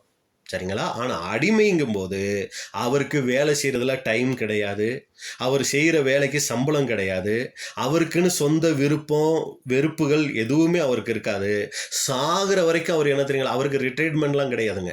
சாகிற வரைக்கும் அந்த எஜமானனுக்கு அவர் என்ன தெரியுங்களா பண்ணணும்? அடிமையாகவே தான் இருக்கணும். இதுதான் வேலைக்காரனுக்கும் அடிமைக்கும் இருக்கிற வித்தியாசம். இங்கே ஆண்டவராகிய இயேசு கிறிஸ்து தன்னை எதுக்கு ஒப்பிட்டு சொல்கிறார் தெரியுங்களா? ஒரு அடிமைக்கு ஒப்பிட்டு என்ன பண்ணுறாருன்னா சொல்லிட்டு, தன்னை பின்பற்றுகிறவர்களும் எப்படி தான் இருக்கணும்னா அந்த அடிமையை போலத்தான் இருக்கணும். அப்போ ஒருத்தர் முதன்மை ஸ்தானத்துக்கு வரணும்னா, ராஜ்யத்துல முதன்மையா இருக்கணும்னா, இப்போ அவங்க செய்ய வேண்டிய காரியம் அந்த அடிமை ஸ்தானத்தை அவங்க எடுக்கணும். இதைத்தான் அப்போஸ்தலன் பவுல் வாழ்க்கையில கூட நம்ம பார்க்குறோம். அவர் அந்த அடிமை ஸ்தானத்தை தான் அவர் என்ன பண்ணாருங்க, எடுத்து ஊழியம் செய்யக்கூடியவராக இருந்தார். அப்போஸ்தலர் 20ஆம் அதிகாரம் 22வது வசனம். அப்போஸ்தலர் 20:22. இப்பொழுதும் நான் ஆவியிலே கட்டுண்டவனாய் எருசலேமுக்கு போகிறேன், அங்கே எனக்கு நேரிடும் காரியங்களை நான் அறியேன். பாருங்க, அதாவது என்னன்னா ஒரு கைதியை போல சொல்றாரு. ஒரு கைதி போல அவர் எப்படி இருக்கிறாரா? ஆவியில் கட்டுண்டவரா அங்க இருக்கிறேன் அப்படிங்கிறாரு. எபேசியர் 4ஆம் அதிகாரம் 1வது வசனம். எபேசியர் 4:1. ஆதலால் கர்த்தர் நிமித்தம் கட்டுண்டனாகிய நான் உங்களுக்கு சொல்லுகிற புத்தி என்னவெனில், நீங்கள் அழைக்கப்பட்ட அழைப்புக்கு பாத்திரவான்களாய் நடந்து. பாருங்க, கர்த்தர் நிமித்தம் கட்டுண்டவனாகிய நான். அப்ப கிறிஸ்துவுக்குள் அவர் என்ன இருக்கிறார்னா கட்டுண்டவராய் இருந்திருக்கிறார். இது இன்னொரு மொழிபெயர்ப்புல நீங்க பாத்தீங்கன்னா, ஆதலால் ஆண்டவர் பொருட்டு கைதியாய் இருக்கும் நான் அப்படின்னு சொல்லி சொல்றதை நம்ம பார்க்குறோம். அப்ப இதனுடைய அர்த்தம் என்ன அப்படின்னு சொல்லி பார்த்தீங்கன்னா, அப்போஸ்தலன் பவுலு கூட ஒரு அடிமையை போல என்ன பண்ணார்னா தன்னுடைய அந்த ஊழிய காரியங்களை அவர் அங்கே செய்யக்கூடியவராக இருந்தார். பொதுவாக பார்த்தீங்கன்னா இந்த அடிமை நிலையை உலகத்தில் யாருமே விரும்ப மாட்டாங்க. ஒரு சுயாதீனமாக சுய விருப்பத்தின்படி இருக்கத்தான் விரும்புவாங்க. ஆனால் ஒரு தேவனுடைய பிள்ளை கர்த்தருக்குள் என்ன தெரியுங்களா பண்ணணும்? இந்த ஒரு அடிமை நிலையை விரும்பணும். ஒரு அடிமை ஸ்தானத்தை அவங்க ஒவ்வொரு பகுதியிலையும் அவங்க எடுத்துக்கணும். அப்போ அடிமை அப்படிங்கும்போது நம்ம விருப்பப்படி வாழ முடியாது, நம்ம விருப்பப்படி எங்கேயும் போக முடியாது, நம்முடைய சொந்த பந்தங்களை நம்ம நினைச்ச மாதிரி போய் பார்க்க முடியாது. நம்முடைய எஜமான் என்ன சொல்கிறாரோ அதன்படி தான் நம்ம கேட்கணும். ஒரு சமயம் எஜமான் சொல்கிறது நமக்கு விருப்பமே இல்லைன்னா கூட அந்த எஜமான் சொல்லிட்டாருன்னா அதுக்கு நாம் கீழ்ப்படியக்கூடியவங்களா, அதை அப்படியே செய்யக்கூடியவங்களா தான் இருக்கணும். அன்புக்குரிய சகோதர சகோதரிகளே, இந்த நிலைக்கு தான் நம்ம என்ன இருக்கிறோன்னா அழைக்கப்பட்டு இருக்கிறோம். அப்போ அடிமை அப்படிங்கும்போது எந்த எதிர்பார்ப்பையும் நமக்குள்ள வச்சுக்க கூடாது. இதான் ரொம்ப கவனிக்கணுங்க. நமக்குள்ள எந்த ஒரு எதிர்பார்ப்பையும் நம்ம வச்சுக்க கூடாது. இதுக்கு தான் அருமையான ஒரு உவமை சொல்றாரு. லூக்கா 17ஆம் அதிகாரம் 7 முதல் 10 வரைக்கும். லூக்கா 17ஆம் அதிகாரம் 7ல் இருந்து 10 வரைக்கும். உங்களில் ஒருவனுடைய ஊழியக்காரன் உழுது அல்லது மந்தை மேய்த்து வயலில் இருந்து வரும்போது எஜமான் அவனை நோக்கி, நீ முன்பு போய் சாப்பிட்டு வா என்று அவனுக்கு சொல்வானோ? பாருங்க, இது நம்ம எல்லாருக்குமே தெரிஞ்ச ஒரு ஓமை தான். என்ன சொல்றாரு இந்த ஓமையிலனா, ஒரு எஜமான் இருக்கிறாரு, அங்க ஒரு ஊழியக்காரன் இருக்கிறாரு. இப்போ அந்த ஊழியக்காரன் என்ன பண்றாருன்னா காலையில நேரத்துல எந்திரிச்சு வயலுக்கு போயிட்டு அந்த வயலை உழுது அங்கே இருக்கிற மந்தையை மேய்ச்சி அப்புறம் வயல்ல இருந்து அவர் கஷ்டப்பட்டு வர்றாரு. வரும்போது எஜமானன் என்ன பண்ணுவார்னா, இவ்வளோ கஷ்டப்பட்டு வந்தேப்பா, போய் நீ சாப்பிட்டுட்டு வா அப்படின்னு அவருக்கு சொல்வாரா அப்படின்னு சொல்லி பார்த்தீங்கன்னா அப்படி சொல்ல மாட்டாரு. நீ எனக்கு சாப்பாடு ஆயத்த பண்ணி அரை கட்டி கொண்டு நான் போஜன பானம் பண்ணும் அளவும் எனக்கு ஊழியம் செய், அதற்கு பின் நீ புசித்து குடிக்கலாம் என்று அவனுக்கு சொல்வான் அல்லவா? பாருங்க, அவ்வளவு கஷ்டப்பட்டு அந்த வேலைக்காரர் செஞ்சு முடிச்சுட்டு வந்தா இந்த எஜமான் வந்த உடனே அவரை போய் சாப்பிட்டு வான்னு சொல்றது இல்ல. நீ ஃபர்ஸ்ட் என்ன பண்ண, எனக்கு சாப்பாடு ஆயத்தம் பண்ணு, அப்புறம் நீ என்ன பண்ண, அரை கட்டி கொண்டு நான் போஜனம் பண்ற வரைக்கும் எனக்கு என்ன பண்ணு, ஊழியம் செய்ய, அதுக்கப்புறம் நீ போய் என்ன பண்ணலாம், புசிச்சு நீ குடிக்கலாம் அப்படின்னு சொல்லி சொல்லுவாரு. அப்படி சொன்ன பின்னாடி தான் கட்டளையிட்டவைகளை அந்த வேலைக்காரன் செய்ததுக்காக அவனுக்கு உபச்சாரம் செய்வானோ? அப்படி செய்ய மாட்டானே? அப்படியே நீங்களும் உங்களுக்கு கட்டளையிடப்பட்ட யாவற்றையும் செய்த பின்பு, நாங்கள் அப்பிரயோஜனமான ஊழியக்காரர், செய்ய வேண்டிய கடமையை மாத்திரம் செய்தோம் என்று சொல்லுங்கள் என்றார். நல்ல கவனிங்க அன்புக்குரிய சகோதர சகோதரிகளே. தான் கட்டளையிட்டவைகளை அந்த வேலைக்காரன் செய்ததுக்காக, இவ்வளவு கஷ்டப்பட்டு அந்த வேலைக்காரன் செய்ததுக்காக அவனுக்கு உபச்சாரம் செய்வானோ அப்படின்னா, இன்னொரு மொழிபெயர்ப்பில் நீங்கள் பார்த்தீங்கன்னா நன்றி சொல்வானோ அப்படின்னு சொல்லி வருதுங்க. அவனுக்கு ஒரு தேங்க்ஸ் சொல்லுவாரா அப்படின்னு சொல்லிட்டு அப்படி செய்ய மாட்டானே. ஒரு தேங்க்ஸ், இவ்வளவு கஷ்டப்பட்ட அந்த வேலைக்காரனுக்கு ஒரு தேங்க்ஸ் சொல்லுவாரானா ஒரு தேங்க்ஸ் கூட சொல்ல மாட்டாரு. அப்படியே நீங்களும் உங்களுக்கு கட்டளையிடப்பட்ட யாவற்றையும் செய்த பின்பு, நாங்கள் அப்பிரயோஜனமான ஊழியக்காரர், செய்ய வேண்டிய கடமையை மாத்திரம் செய்தோம் என்று சொல்லுங்கள். அப்போ அன்புக்குரிய சகோதர சகோதரிகளே, இந்த ஒரு சிந்தை தான் தேவனுடைய பிள்ளைகளான நமக்குள்ளே இருக்கணும். நாங்கள் எங்கள் கடமையை மாத்திரம் செஞ்சோம், இது போல் நம்ம சொல்லக்கூடியவங்களாக இருக்கணும். எந்த எதிர்பார்ப்பும் இல்லாதவங்களாக வேலை செய்யணும். அடுத்து பார்த்தீங்கன்னா, அதுவும் அடிமைங்கும்போது எந்த கேள்வியுமே கேட்கக்கூடாது. எப்போ எதை சொன்னாலும் அதை செய்கிறதுக்கு தயாராக இருக்கணும். அப்போ இது போன்ற ஒரு ஊழியக்காரராக, ஒரு அடிமையாகத்தான் ஆண்டவராகிய இயேசு கிறிஸ்து நம்மளை அழைச்சிருக்கிறார். அப்போ இப்போ நாம் எதையுமே எதிர்பார்க்கக்கூடாது. இது நம்மளுடைய கடமை. பொதுவாக மனித சுபாவம் எதையும் எதிர்பார்க்காம செய்யாதுங்க. இந்த மனித சுபாவமே என்ன தெரியுங்களா, ஏதாவது ஒன்று கிடைக்கும்னா செய்யும். அதான் அந்த பேதுருக்கிட்ட நம்ம பார்த்தோம். எல்லாவற்றையும் விட்டு உங்களை பின்பற்றினோமே, எங்களுக்கு என்ன கிடைக்கும்? இந்த ஒரு சிந்தை தான் பொதுவாகவே இருக்கும். இன்னைக்கு சாத்தானும் கூட இன்னைக்கு முழு மனுக்குலத்துக்கிட்ட கொடுத்துருக்கிற ஒரு மிகப்பெரிய சிந்தனை என்ன தெரியுங்களா, எதை செஞ்சாலும் ஒரு எதிர்பார்ப்பு இல்லாமல் செஞ்சிடறதில்ல. எதை செஞ்சாலும் அதுக்கு ஏதாவது ஒன்று கிடைக்குமா. இன்னைக்கு உதாரணத்துக்கு எடுத்துக்கங்களேன், ஒரு மேரேஜுக்கே போகிறோன்னு வைங்களேன். இப்போ ஒரு மேரேஜுக்கு போய் மொய் வைக்கிறோனாலே பாருங்கள், மனுஷங்களுடைய இயல்பு என்னது, நான் இன்னைக்கு அவங்க மேரேஜுக்கு போய் வச்சேன்னா நாளைக்கு என் வீட்டில் ஏதாவது ஒரு விசேஷம்னா என்ன பண்ணுவாங்க, அவங்க வருவாங்க. ஒரு எதிர்பார்ப்பு. குடும்பத்தில் நீங்கள் பார்த்தீங்கன்னா, கணவன் மனைவியை எடுத்துக்கிட்டாலும் சரி, அடுத்து பிள்ளைகள் பெற்றோராக எடுத்துக்கிட்டாலும் சரி, வேலை செய்கிற இடத்துல எஜமான் வேலைக்காரராக இருந்தாலும் சரி, எல்லாருக்குள்ளேயும் இருக்கக்கூடிய ஒரு குணம் என்ன தெரியுங்களா, எதிர்பார்ப்பு இல்லாமல் யாரும் எதையும் செய்கிறதில்ல. பாருங்கள், இந்த யோபுடைய விஷயத்தில் நம்ம பார்க்கும்போது, யோபுவை பற்றி சாத்தான் கொடுத்த குற்றச்சாட்டே என்ன தெரியுங்களா, யோபு அவ்வளோ நல்லவராக இருக்கிறார்ல, உத்தமரா சன்மார்க்கரா இப்படி எல்லாம் இருக்கிறார்ல, காரணம் என்ன தெரியுங்களா, அவர் சும்மாவெல்லாம் அப்படி இருக்கலை. நீங்கள் அவருக்கு எல்லா உதவியும் செஞ்சுக்கிட்டு இருக்கிறதுனால அவர் அப்படி இருக்கிறார். வசனம் நம்ம பார்க்கலாம், யோபு 1:9. யோபு 1:9. அதற்கு சாத்தான் கர்த்தருக்கு பிரதியுத்தரமாக, யோபு விருதாவாகவா தேவனுக்கு பயந்து நடக்கிறான்? பாத்தீங்களா, யோபு விருதாவாகவா தேவனுக்கு பயந்து நடக்கிறான் அப்படின்னா என்ன அர்த்தம்? யோபு சும்மாவா உங்களுக்கு பயந்து நடக்கிறான்? ஏன், என்ன பண்றாரு அப்படின்னு சொல்லி பார்த்தீங்கன்னா, கீழே இருக்க வசனங்கள் நீங்க பார்த்தீங்கன்னா 10வது வசனம் வாசிக்கலாம். நீ அவனையும் அவன் வீட்டையும் அவனுக்கு உண்டான எல்லாவற்றையும் சுற்றி வேலையடைக்கவில்லையோ? அவன் கைகளின் கிரியை ஆசீர்வதித்தீர், அவனுடைய சம்பத்து தேசத்தில் பெருகிற்று. நீங்க அவனுக்கு உண்டான எல்லாத்தையும் வேலி அடைச்சி வச்சு பாதுகாக்கிறதுனால யோபு உங்களுக்கு பயந்து இருக்கிறாரு. உத்தமனும் சன்மார்க்கனும் தேவனுக்கு பயந்து பொல்லாப்புக்கு விலகுகிறவனுமா இருக்கிறதுக்கு காரணம் என்னது? சும்மாவெல்லாம் இல்லை, அவருக்கு நீங்க எல்லா உதவிகளும் செஞ்சுக்கிட்டு இருக்கிறீங்க. கொஞ்சம் அவர் விருப்பப்படி நீங்க செய்யாம மாத்தி பாருங்க, யோபு உங்க முகத்துக்கு முன்னாடியே உங்களை தூஷிக்க மாட்டாரோ? வேணா டெஸ்ட் பண்ணி பாருங்க. அப்படிங்கும்போது ஆண்டவர், நீ வேணா டெஸ்ட் பண்ணிக்க, யோபு அப்படி கிடையாது அப்படிங்கிறதான் அந்த பாடத்தினுடைய முக்கியமான ஒரு காரியமா இருக்கு. அப்போ சாத்தானுடைய குற்றச்சாட்டே நீங்க பார்த்தீங்கன்னா, யோபு பலன் இல்லாமல் எதிர்பார்ப்பு இல்லாமல் எதையும் செய்யலை அப்படிங்கிறது தான். ஆனால் அங்கே சாத்தானுக்கு தான் தோல்வி வந்துச்சு நம்ம பார்க்குறோம். இதில் நமக்கு என்ன பாடம்னா, அன்புக்குரிய சகோதர சகோதரிகளே, நாம கூட பிதாவின் சித்தம் செய்ய வந்திருக்கிறோமே. எதுக்காக பிதாவின் சித்தம் செய்ய வந்திருக்கிறோம்? தேவ சித்தம் செய்கிறத நம்மளுடைய கடமையாக நினைக்கிறோமா, இல்லை வேற ஏதாவது ஒரு எதிர்பார்ப்புகளோட? நம்ம இந்த பாடத்தின்படி சம்மந்தப்படுத்தி சொல்லணும்னா, நம்மளை பெரியவங்களா காமிச்சிக்கிறதுக்காக இன்னைக்கு ஊழியம் செய்கிறோமா? நம்ம பேசுகிற வார்த்தைகளோ செய்கிற காரியங்களோ நாம் பெரிய ஆளுங்கிற ஒரு எண்ணத்தை மற்றவங்க முன்னாடி உருவாக்கணுங்கிற ஒரு சிந்தை நமக்குள்ளே காணப்படுதா? நம்மளை சிந்திச்சு பார்க்கணுங்க. அப்படிப்பட்ட ஒரு சிந்தையோட நம்ம இந்த நினைவு கூறுதலை ஆசரிச்சிட்டோம் அப்படின்னா, அன்புக்குரிய சகோதர சகோதரர்களே, அதனால நமக்கு எந்த விதமான ஆசீர்வாதமும் கிடைக்காது. அப்போ வரக்கூடிய அந்த நினைவு கூறுதலை ஆசரிக்க போகிறோமே, நம்ம என்ன மனநிலையோடு ஆசரிக்க போகிறோம்? அந்த கால்களை கழுவக்கூடிய அந்த ஒரு சிந்தை. ஏன்னா அந்த மேல் வீட்டு அறையில் நடந்த முக்கியமான ஒரு நிகழ்ச்சி அது. அதனுடைய காரணம் என்னது அப்படின்னா அந்த தாழ்மை சிந்தை. அந்த ஒரு சிந்தை இன்னைக்கு நமக்குள்ள காணப்படுதா? இதில் தான் நம்ம ரொம்ப கவனம் செலுத்தணுங்க. இல்லை ஒரு சமயம் நம்ம மேட்டிமை சிந்தையோடையோ பலவிதமான கசப்பு உணர்வுகளோடையோ கோபங்களோடையோ நம்ம சரி செய்ய வேண்டிய காரியங்கள், தேவன் நமக்கு எச்சரிக்கிற உணர்த்துகிற காரியங்களை சரி செய்யாமலேயோ நம்ம ஆசரித்தோன்னு வைங்களே, நம்மளை பார்த்து என்ன தெரியுங்களா சொல்லுவார்? நீங்கள் ஆசரிக்கிற இந்த ஆசரிப்பு நாட்களில் எனக்கு பிரியமில்லை.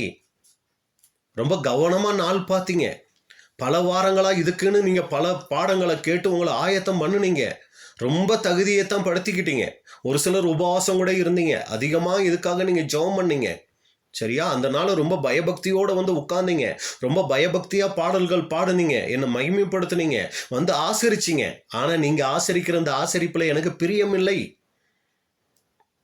ஏன் அப்படின்னா நான் எதிர்பார்க்கிற அந்த தாழ்மை சிந்தை உங்ககிட்ட இல்லையே. ஒரு சபையில் இத்தனை பேர் இருக்கோன்னா இதில் நான் பெரியாளா, நீ பெரியாளா, இந்த ஒரு சிந்தையோடு நம்ம இதை ஆசரித்தோம்னா அது தேவனுக்கு பிரியமில்லாத ஒரு காரியமாக மாறிடும். அப்போ ரொம்ப ஜாக்கிரதையான ஒரு உணர்வோடு நமக்கு இந்த காரியங்கள் அவசியமாக இருக்குது. இன்னொரு உதாரணம் நம்ம பார்க்குறோம். பாருக். யார் இந்த பாருக் அப்படின்னு சொல்லி நீங்கள் பார்த்தீங்கன்னா எரேமியா காலத்தில் வாழ்ந்தவர் இந்த பாருக். இவருடைய பெயர் அர்த்தம் பார்த்தீங்கன்னா ஆசீர்வதிக்கப்பட்டவன். இவருடைய அப்பா பேர் என்னன்னு பார்த்தீங்கன்னா நேரியா. அப்போ இவர் யார் அப்படின்னா எரேமியா தீர்க்கதரிசியோட நெருங்கிய உதவியாளர். இன்னொரு கூட நீங்கள் பார்த்தீங்கன்னா தீர்க்கதரிசியோட உதவிக்காரர் அப்படின்னு கூட சொல்லலாம். இப்போ இந்த சம்பவம் எப்போ நடக்குதுன்னா எரேமியா என்ன பண்ணுறாருன்னா தேவனுடைய வார்த்தையை இஸ்ரேல் ஜனங்கள் மத்தியில் சொல்கிறார். என்னன்னு சொல்கிறார் அப்படின்னு சொல்லி நீங்கள் பார்த்தீங்கன்னா பாருங்கள், தேவனுடைய வார்த்தைக்கு கீழ்ப்படிங்க. அப்படி கீழ்ப்படியலைன்னா பாபிலோன் ராஜா நம்மளையெல்லாம் சிறைப்பிடிச்சுக்கிட்டு போயிடுவார். அதனால தேவனுடைய வார்த்தைக்கு கீழ்ப்படியுங்க அப்படின்னு சொல்லிக்கிட்டே இருக்கிறாரு. இது என்ன ஆகுதுன்னா அங்கே ராஜா என்ன பண்ணுறாருன்னா யுத்தத்துக்கு ஜனங்களை தயார்படுத்துறாரு. பாபிலோன் ராஜாவை ஜெயிக்கிறதுக்கு யுத்தத்துக்கு தயார்படுத்தணும்னு நினைக்கிறாரு. ஆனால் எரேமியா என்ன சொல்கிறாருன்னா போய் சரணாகதி அடைஞ்சிருங்கன்னு சொல்லும்போது இது ஜனங்களுக்கு எப்படி இருக்கும் அப்படின்னு சொல்லி பார்த்தீங்கன்னா சோர்வை கொண்டு வந்துடும். அவங்க உற்சாகமாக போரிடக்கூடிய அந்த திறமையெல்லாம் போய் அவங்க சோர்வுக்குள்ளே போயிடுவாங்க. இந்த எரேமியாவை விட்டா என்ன பண்ணுவார்னா ஜனங்கள் மத்தியில் எல்லாம் பேசி அவங்களையெல்லாம் சோர்வாக்கிடுவார்னு சொல்லி இவரை வாயை அடைக்கணும்னு சொல்லி இவரை கொண்டு போய் சிறைச்சாலையில் போட்டுருவாங்க. இப்போ எரேமியா சிறைச்சாலையில் இருக்கிறதுனால அவர் போய் என்ன பண்ண முடியாதுன்னா தேவனுடைய ஆலயத்துக்கு வருகிற ஜனங்களுக்கு தேவனுடைய வார்த்தையை போய் சொல்ல முடியாது. வேற எந்த இடத்துக்கும் இவர் போக முடியாது. அதனால இவருடைய உதவியாளர் இருக்கார் இல்லைங்களா பாருக்கு, அவர் விடுதலையா இருக்கிறார். இப்போ பாருக்க கூப்பிட்டு என்ன பண்றாருன்னா நான் சொல்றதையெல்லாம் கவனமா எழுது.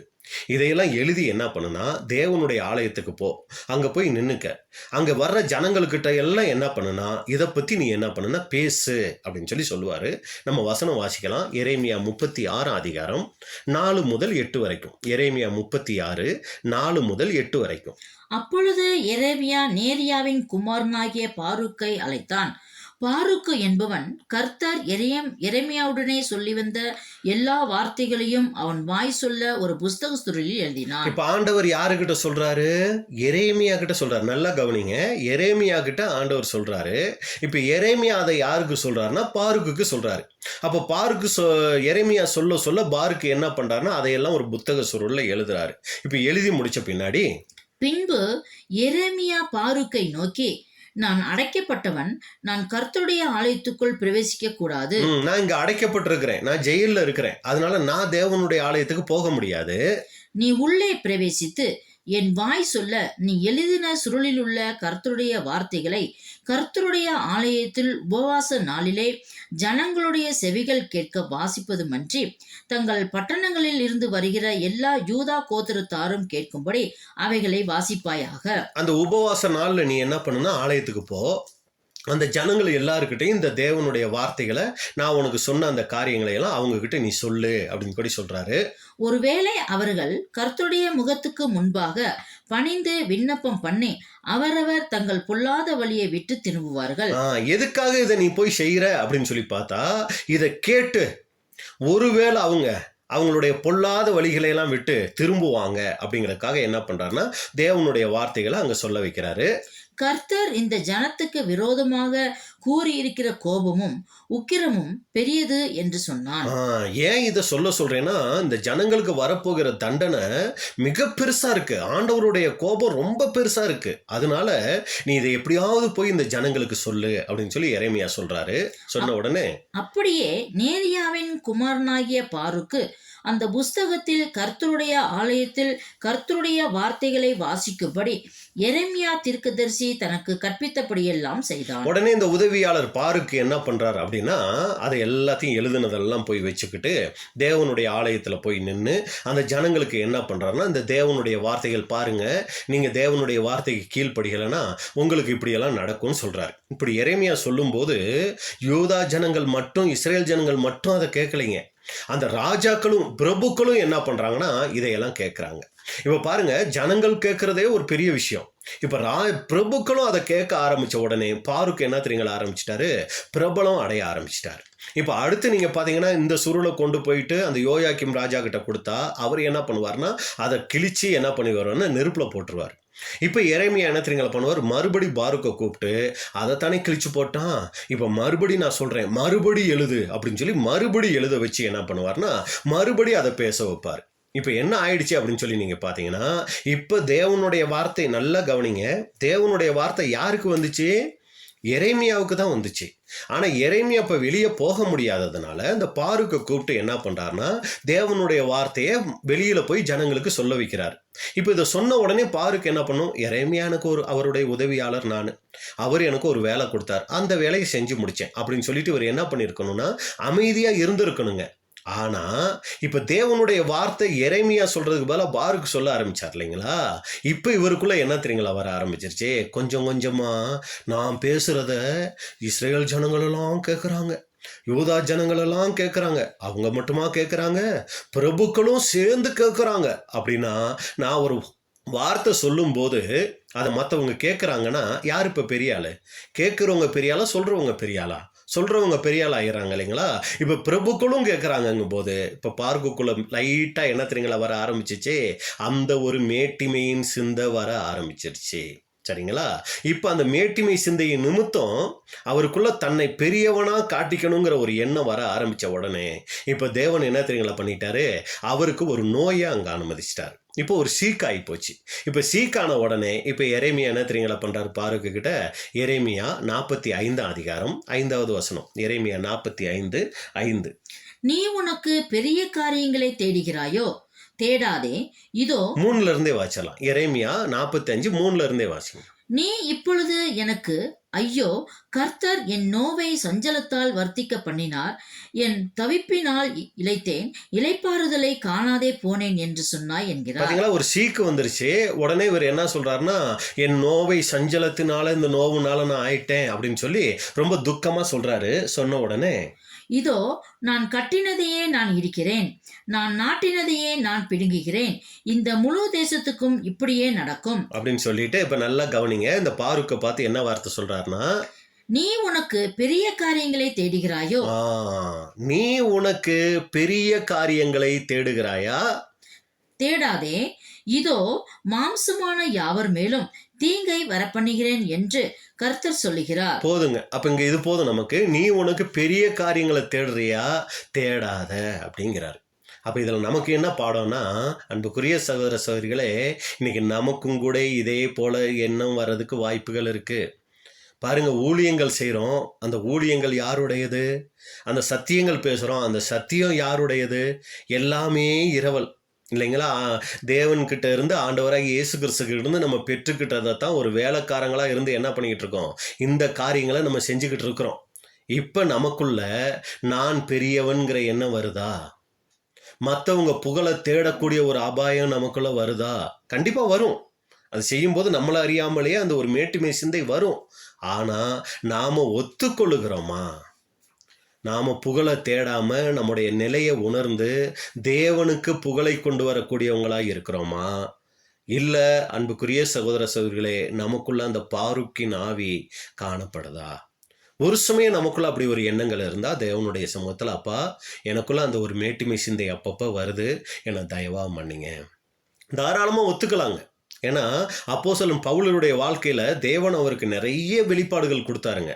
கொடுத்த உடனே அவருக்குள்ள என்ன தெரியுங்களா வந்துச்சு? மேட்டிமை சிந்தை வந்துருச்சுங்க, பெருமை வந்துருச்சு. அவர் அதையெல்லாம் மறைக்கவே இல்லைங்க. அவர் ஓப்பனாக என்ன தெரியுங்களா சொன்னார்? எனக்குள்ள இதையெல்லாம் இப்போ பெற்றுக்கொண்டதுனால எனக்குள்ள என்ன ஆயிடுச்சுன்னா அந்த மேட்டிமை சிந்தை வந்துருச்சு. அதனால என்ன பண்ணாரு? என்னை நான் உயர்த்தி கொள்ளாதபடிக்கு எனக்கு ஒரு முள் கொடுக்கப்பட்டு இருக்கிறது. நான் என்னை உயர்த்தி கொள்ளணும்னு நினைக்கும் போதெல்லாம் அந்த முள் என்னை குட்டும் சாத்தானுடைய தூதனாய் இருக்கிறதுங்கிறாருங்க. ஒத்துக்கிட்டாரு அவரு. எனக்குள்ள அந்த மேட்டிமை சிந்தை வருது, என்ன நான் உயர்த்திக்கணுங்கிற எண்ணம் வருது. அப்ப இந்த முள் அது எனக்கு ஒரு தடையா இருந்து அதை எனக்கு குறைய பண்ணுச்சுன்னு அவரே ஒத்துக்கிறாருங்க. அப்ப வர்றது அது சகஜம். ஆனா ஒத்துக்கிறோமா? தேவனுடைய சமூகத்துக்கு போகிறோமா? தாழ்மை சிந்தையை நம்ம எடுத்துக்கிறோமா? இங்கே தான் அன்புக்குரிய சகோதர சகோதரிகளே நம்ம ரொம்ப கவனமாக இருக்கணும். அப்போ தேவன் எதை விரும்புகிறார்? எரேமியா 9 அதிகாரம் 23, 24. எரேமியா 9, 23, 24. ஞானி தன் ஞானத்தை குறித்து மேன்மை பாராட்ட ஒரு வேண்டாம். சமயம் நமக்கு நல்ல ஞானம் இருக்குதா? அந்த ஞானத்தை குறித்து நம்ம மேன்மை பாராட்ட வேண்டாம். பராக்கிரமன் தன் பராக்கிரமத்தை குறித்து மேன்மை பாராட்ட வேண்டாம். ஒரு சமயம் நமக்கு நல்ல பராக்கிரமம் இருக்கா? அந்த பராக்கிரமத்தை குறித்து நம்ம மேன்மை பாராட்டக்கூடாது. ஐஸ்வர்யவான் தன் ஐஸ்வர்யத்தை குறித்து மேன்மை பாராட்ட வேண்டாம். ஒரு சமயம் நமக்கு ஐஸ்வர்யம் அதிகமா இருக்கா? அதை குறித்து நம்ம மேன்மை பாராட்டக்கூடாது. மேன்மை பாராட்டுகிறவன் பூமியிலே கிருபையையும் நியாயத்தையும் நீதியையும் செய்கிற கர்த்தர் நான் என்று என்னை அறிந்து உணர்ந்திருக்கிறதை குறித்தே மேன்மை பாராட்ட கடவன் என்று கர்த்தர் சொல்கிறார். எவைகளின் மேல் பிரியமாய் இருக்கிறேன் என்று கர்த்தர் சொல்கிறார். நல்ல கவனிங்க. மேன்மை பாராட்டுகிறவன் பூமியிலே கிருபையையும் நியாயத்தையும் நீதியையும் செய்கிற கர்த்தர் நான் என்று என்னை அறிந்து உணர்ந்திருக்கிறதை குறித்தே மேன்மை பாராட்ட கடவன். இதில் தான் கர்த்தர் என்ன பண்ணுறாராம்? பிரியமாக இருக்கிறா. அப்போ நாம் மேன்மை பாராட்டுறதுக்கு எதுவுமே இல்லை. அன்புக்குரிய சகோதர சகோதரிகளே, இந்த மகிமையான ஐஸ்வர்யமான காரியங்களை தேவன் நமக்கு தராரு. இதை வச்சுக்கிட்டு மேன்மை பாராட்டுறதுக்கு நமக்கு என்ன தகுதி இருக்குது? நாம் எம்மாத்திரம் அப்படிங்கிறத நம்ம சிந்திக்கணும். அப்போ நாம் என்ன காரியங்கள் செஞ்சிட்டாலும் நாம் என்ன சொல்லணும் அப்படின்னா, ஆண்டவராகிய இயேசு கிறிஸ்து சொல்லி கொடுத்தது போல் நாங்கள் அப்பிரயோஜனமான ஊழியக்காரர் அப்படின்னு சொல்லக்கூடியவங்களா நம்ம இருக்கணும். நமக்குள்ள அந்த மனத்தாழ்மையை நம்ம என்ன பண்ணணும்னா வளர்த்து கொள்ளக்கூடியவர்களா, தேவனுக்கு நம்ம மகிமையை செலுத்தக்கூடியவங்களா அங்கே இருக்கணும். பாருங்க, நல்லா கவனிங்க. இந்த மாதிரி தாழ்மையோட எந்த எதிர்பார்ப்பும் இல்லாமல் ஜீவிக்கும் போது நமக்கு கிடைக்கக்கூடிய வெகுமதி என்ன அப்படின்னா, நம்ம அந்த எதிர்பார்க்க கூடாது.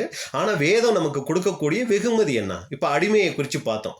உலக பிரகாரமான ஒரு அடிமையாக இருந்தார்னா அவர் சாகிற வரைக்கும் அந்த எஜமானனுக்கு எல்லா வகையிலும் கீழ்ப்படிஞ்சிருக்கணும், சொல்றதையெல்லாம் செய்யணும். ஆனால் செத்தா அவருக்கு எந்த மேன்மையும் கிடையாது. ஆனால் நாம அந்த அடிமை ஸ்தானத்தை எடுத்துக்கிட்டு அந்த தாழ்மையோடு இந்த பூமியில் வாழ்ந்துட்டோம் அப்படின்னா நமக்கு வைக்கப்பட்டிருக்குது மிகப்பெரிய கனம், மகிமை, அழியாமையை நமக்கு அவர் அங்கே வச்சிருக்கிறார் அப்படின்னு கூட பார்க்குறோம். ஒரு அடிமைக்கு ஒன்றும் கிடைக்காது, ஆனால் நமக்கு மிகப்பெரிய ஆசீர்வாதங்கள் வைக்கப்பட்டிருக்கு அப்படின்னு கூட நம்ம பார்க்குறோம். நல்லா பார்க்கணும் அன்புக்குரிய சகோதரர்களே. இந்த பரிசை பெறுறதுக்கு நம்ம பெரிய பெரிய வேலையெல்லாம் செய்யணுங்கிற அவசியம் இல்லைங்க. ஒரு சமயம் தேவன் வாய்ப்பு கொடுத்தாருன்னா நம்ம பெரிய பெரிய ஊழியங்கள் செய்யலாம். அது எல்லாருக்கும் அந்த வாய்ப்பு இல்லை. ஆனால் நம்ம இருக்கிற அந்த விஷயத்தில் உண்மை உள்ளவர்களா, நம்முடைய குடும்பத்தில், நம்ம வேலை செய்கிற இடத்துல, சபைகளில் நம்ம உண்மை உள்ளவர்களா, தாழ்மை உள்ளவர்களா நம்ம தேவனுடைய ராஜ்யத்தை தேடும்போது நமக்கு அப்படிப்பட்ட ஒரு ஆசீர்வாதத்தை அவர் அங்கே வச்சிருக்கிறார்.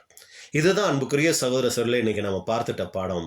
அப்போ நம்மளுடைய கவனத்தை இனி யார் பெரியவன் அப்படிங்கிறதெல்லாம் நம்ம செலுத்தாதபடி தேவன் விரும்பக்கூடிய அந்த குணலட்சணங்களை நமக்குள்ள வளர்த்து கொள்றது தான் நம்மளுடைய எண்ணமா, நம்மளுடைய சிந்தையா அங்கே இருக்கணும். அப்போ தேவன் நம்முடைய எதிர்பார்க்கும் காரியம் என்னங்கும்போது தாழ்மை, இதுவே முக்கியம்.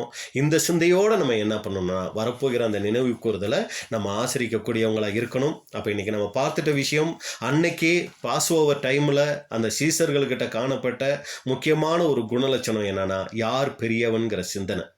அப்போ இவங்களுக்கு தேவனுடைய பார்வையில் யார் பெரியவருங்கிறத காட்டுறதுக்கு ஆண்டவராகி இயேசு கிறிஸ்து சொல்லிட்டாரு. அவங்க கால்களை கழுவி பாருங்க, ஆண்டவரும் போதகருமாகிய நானே உங்கள் கால்களை கழுவினது உண்டானால் நீங்களும் ஒருவருடைய கால்களை என்ன பண்ணுங்க, ஒவ்வொருவரும் கழுவ கடவீர்கள். அப்படின்னா அதனுடைய அர்த்தம் என்னன்னா, நீங்களும் கூட அந்த அடிமை ஸ்தானத்தை எடுத்துக்கங்க, அந்த அளவுக்கு தாழ்மை சிந்தையை நீங்கள் வளர்த்துக்கங்கிறத தான் அங்கே அவர் சொல்லிட்டார் அப்படின்னு கூட நம்ம பார்க்குறோம். அப்போ இந்த தாழ்மை சிந்தையோட நம்ம வரப்போகிற அந்த நினைவு கூறுதலை ஆசிரிக்கிறதுக்கு தேவன் நமக்கு கிருபை செய்வாராக.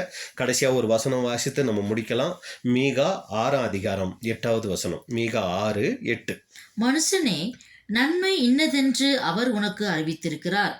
நியாயம் செய்து இரக்கத்தை சிநேகித்து உன் தேவனுக்கு முன்பாக மனத்தாழ்மையாய் நடப்பதே அல்லாமல் வேற எண்ணத்தை கர்த்தர் உன்னிடத்தில் கேட்கிறார். உன் தேவனுக்கு முன்பாக மனத்தாழ்மையாய் நடப்பதே அல்லாமல் வேற எண்ணத்தை கர்த்தர் உன்னிடத்தில் கேட்கிறார். பொறுமையோடு கேட்டவங்களை தேவன் ஆசீர்வதிப்பாராக. இப்படிப்பட்டதான வாய்ப்பை கொடுத்த பிதாவாகிய தேவனுக்கும் ஆண்டவராகிய இயேசு கிறிஸ்துவுக்கும் அருமையான சகோதர சகோதரிகளுக்கும் எங்களுடைய நன்றியை தெரிவித்துக் கொள்கிறோம். தேவனுடைய நாமம் மகிமைப்படுவதாக. ஆமென்.